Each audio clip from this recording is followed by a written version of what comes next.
Gwanruok ng'wech maka kod kacha kod seyo mag kuo magombulu ne okwako yiero e ward man Narok Town kakwan oganda mane wuok oko luto mbulu bende ne piny. Teseno mbulu ma Masikonde achiel kuom kuonde mane kod kwan mamalo mag joluto mbulu koko ne odiochieng' mangima kama ne ochuno mondo mi kuoro obila mondo oket arita ne chenro mag yiero.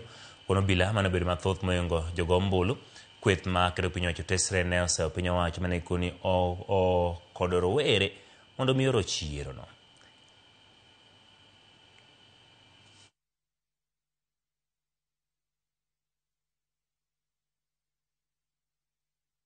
And they harassed me so badly, wakanitoa katika hii kituo.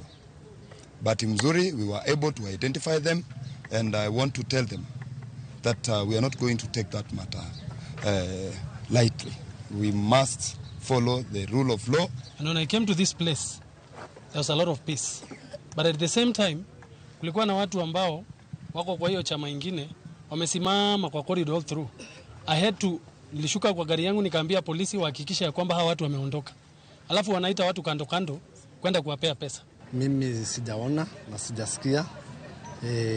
Na mimi ninataka nihimize wale wenye wameona waripoti kwa taasisi ya serikali.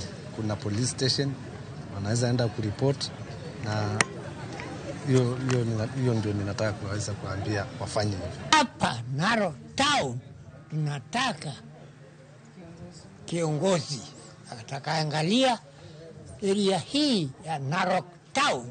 Ndio nimepiga. Siwezi kusema mwongozi gani, lakini mimi mwenyewe najua ni nani bila kumwambia mtu yeyote.